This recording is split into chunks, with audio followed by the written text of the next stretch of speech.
Hey friends.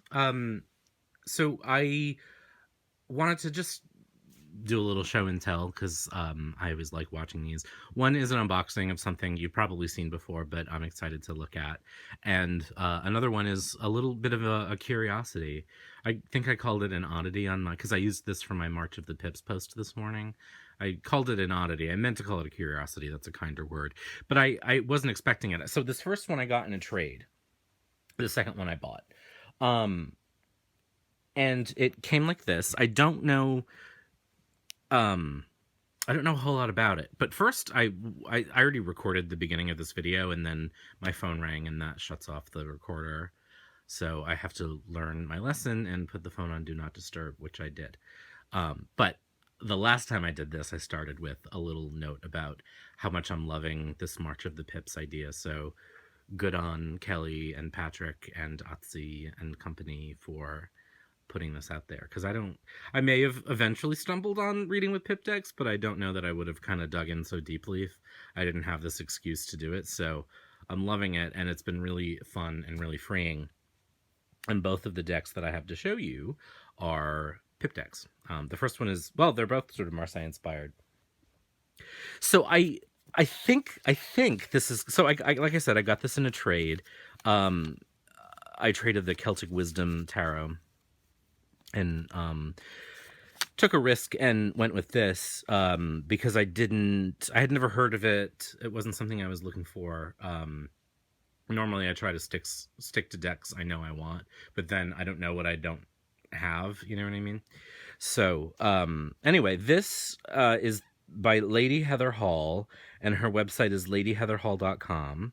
I I did not contact her. So I went to the website, and I'm having a hard time telling what is available and what isn't. The person I traded with sent me a link to this deck, but I can't find it outside of that link on their website. Uh, it, but if I when I googled it, I could. So it's a little tough. I think from what I gathered that the artist is redoing her website, so that may be why. But I don't know if this is available or not. But you can go to her website, and if you are interested, you can find out. So this is based on, it says here, this tarot is based on the fragment sheets in the Rosenwald collection at the National Gallery. They are believed to be from Florence about 1500. The sheets were likely hand numbered, depending on the style of cards. Different types are listed below, as this pack has been left blank. So all the trumps are unnumbered, except that this is a Minchiatte style deck, which I believe has 90 cards. So there are extra trumps. Those extra trumps are numbered. So it's sort of interesting. It's a little bit of an experiment. I haven't dug too deep into this world of Minchiatte decks. Um, I think Sacred Seed has some videos about them. I did do a little research and looked online, and I found, when I looked, there's varying number of cards and decks. I think the one that I'm about to show you has 90, but these are the sheets, and this is what she worked on to create the deck. Um, and as you'll see in a second, they look very much like that. So it's an interesting curiosity. So it came in this bag. I don't know if that's how it was initially packaged, or if this is what the person I traded with did. It's a little tight. I like the deck a lot, actually. Like any deck, there are some things I don't like about it, and as a whiny American, I guess I'll talk about those. Let me move this down, because this is a small deck, and actually the size of it I quite like. But what it seems like these were printed on are like stock, um like when you go to Staples and you get Avery business card, like card stock, you put it in your printer and you punch out the business cards. It sort of feels like that kind of stock. So it's not, it's not like traditional card stock, you know what I mean, that you would see from most indie tarot decks now. This is very self-made, it feels like. It's a really thick deck because there are extra cards. In fact, I'm going to separate those right now so that I can show them to you later. And so the and I don't know what they are, honestly, what the extra names of them are, because I haven't gotten that deep in my research yet. But it is so it's really beautiful, but it's not the most durable deck, and there's nothing on the back. So it's really just a plain stack of what feels, I mean, they're literally business card size. But I do like them quite a bit. I mean, the art is really well colored and really well drawn. It's not just a recoloration. I believe um, she went and redrew everything. The similarities in the Trumps are a little difficult. You do have to look closely, and actually, when you get into the pips, they're similarly misleading. This is the High Priestess or the Popus, and the Empress, and actually, even when you look at the Empress and the Emperor, they're very, very similar. So, the Trumps are unnumbered, as I think I said.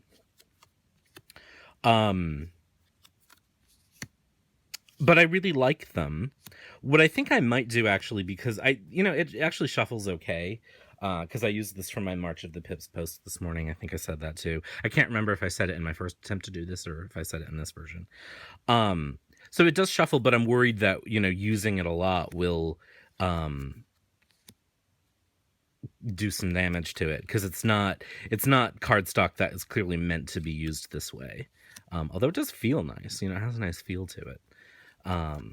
So what I think I may do is, inspired by Veronica Jude's videos, actually try to find a thin contact paper that I can paste onto the back, that will maybe sturdy it up and also make it a little more visually interesting. So I may do that. I went looking at Michael's and Target today, and when I was unable to find anything. So I did read a little bit of the artist page, and she talks about how there really isn't any information, or wasn't any information at the time that she was writing it, on how the coloring worked. So she settled on roughly a 3-color palette. Although I think it's more like 4, because it's like red, blue, yellow, and green, and black, obviously. But so it's very Marseille, excuse me, meets Visconti Sforza, and then the minors are basically the minors. The pips are the pips, so they're absolutely Marseille. The one thing that I'll say about them is that, unlike a lot of Marseille decks, for some reason this one requires me to look a little more closely, to count the pips. I do like having decks that have the number, like the Ancient Italian Tarot has the number. There's actually no writing on any of them, and so I had to look at all the court cards side by side to figure out how they work, because I think some of the pages, if I remember correctly, are female, and it was hard to tell the knights and the kings apart initially. But what I noticed is that the kings and queens are sitting. The knight is always on a horse, in some fashion. This looks a bit like a centaur, and then the page is standing. So that is how that works. Whoops. The cups look like the cups in the Marseille. The swords and wands are very similar. This is maybe the hardest swords for me to tell the number on, because there's so little white space.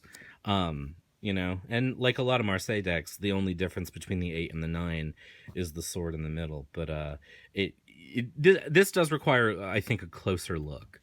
The only suit that bugs me, though, is actually the pentacles, which is on the sheet that I just showed you, on the website that I just showed you, is exactly what they look like. I just don't like this coloration, but it is what it is. They're very, very plain. So there's no foliage or flowering anything. So that's what the deck itself looks like, the primary set. And then there are the extra trumps, and again, I haven't done enough research to know what's what here, and actually the first bunch look almost the same, so it feels like the same iteration or different iterations of the same person. Actually, the first 4. But they are really interesting, and they're actually really beautiful. So I'm going to be curious to do a little research and learn more about these. These, I believe, get us into the zodiac. I'm not sure where that starts and ends. Again, that's not necessarily my forte, but you start to see it.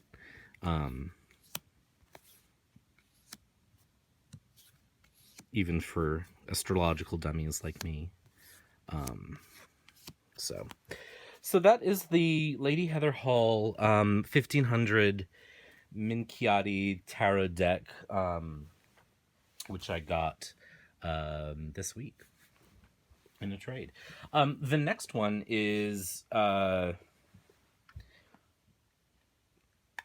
something, again, that I have seen show up in videos and actually was seduced into buying because of March of the Pips, and this has been a really popular deck on Instagram this week, and I had seen it on Veronica Jude's channel and thought, oh, I really want that. Oh, I'm not going to buy it. And then went back and forth on it, as I do for weeks, and then ultimately decided not to get it, and then ultimately decided to get it. So this is Triumphi De Luna, and this is still available, although I saw this morning that there aren't many copies left. So if you are interested in getting this deck, now is the time to do it. So what do we have here? So I ordered this right from Patrick Valenza's site. So this looks like some oracle cards.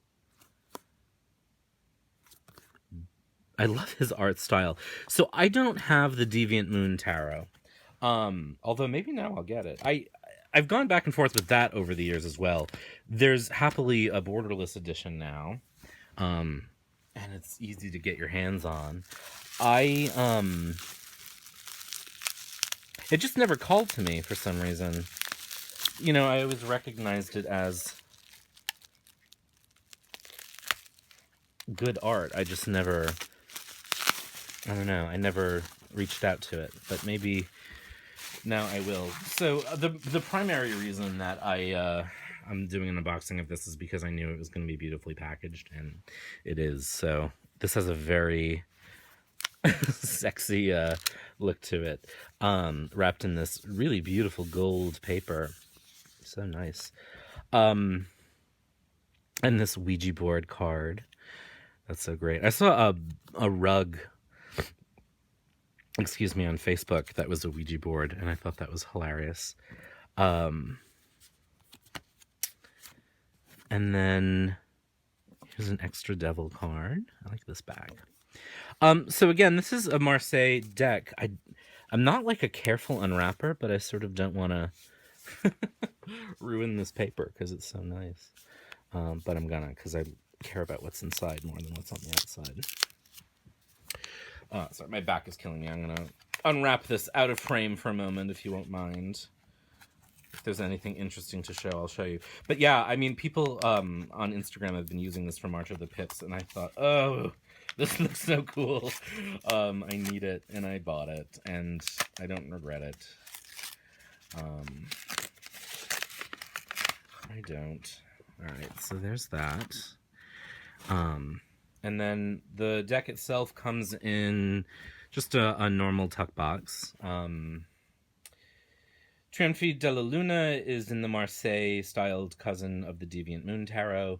Its creation was inspired by antique historical decks in the 19th century. By antique historical decks and 19th century satirical illustrations. And I am all about satire. So let me get this wrapping off of it. And again, I won't do like a full walkthrough of it because it's been done. And it is a Marseille deck, but it's sort of Marseille via Little Shop of Horrors, it feels like. So again, here's the tuck box wrapped on the outside, and it's actually wrapped on the inside as well. Now, I believe this deck has extra cards in it as well, although I don't know if that's what I opened in that envelope or if they're actually in the deck itself.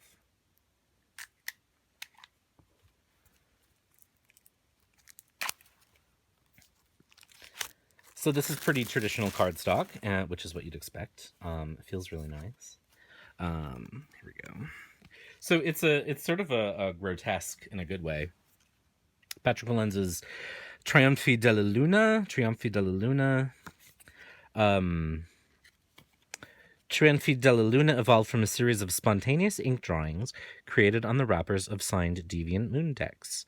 Originally released as a majors-only collection, we here at Asylum, which is the company of Patrick Valenza, now proudly present this fully complemented tarot for your approval. And then there's the place to download a little white book if you want to do that, and his website.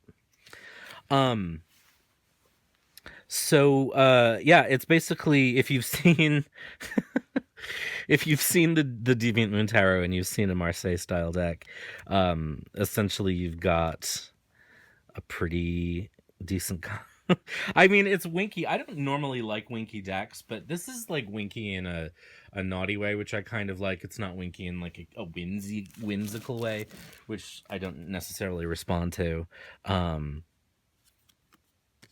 So, it's definitely like, I really like this.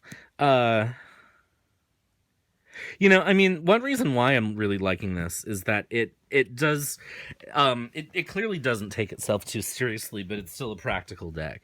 But it doesn't take itself too seriously. The lovers.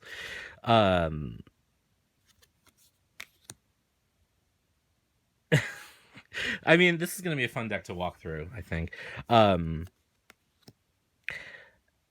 It doesn't take itself too seriously. It harkens back to tarot as a game. And life as being kind of a game. And life being both ridiculous, absurd, scary, and cool. So,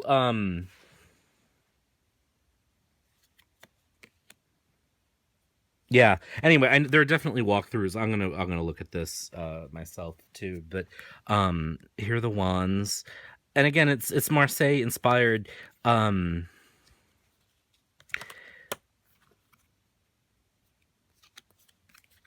So you know, you get the normal layout. You just get kind of a grim element to it. So, yeah, I mean, there are definitely walkthroughs of this out there. Oh, so there are extra cards.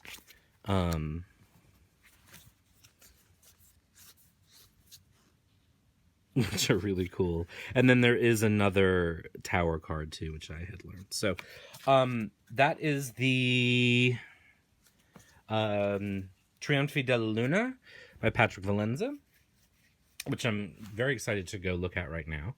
And, you know, if you can't find a walkthrough and you want one, let me know. But the other thing is that if you do want this deck, I think now's the time to get it, because when he posted on Facebook literally this morning, there were, I think, like 6 decks in the picture. Now, I don't know if that's all he has left, but he did say there weren't many left. So if you want this deck, go forth and get it now. Now is the time. So, yay for March of the Pips, and thanks to those folks for inspiring yet another binge of tarot deck buying, like I needed a reason. And have a good day.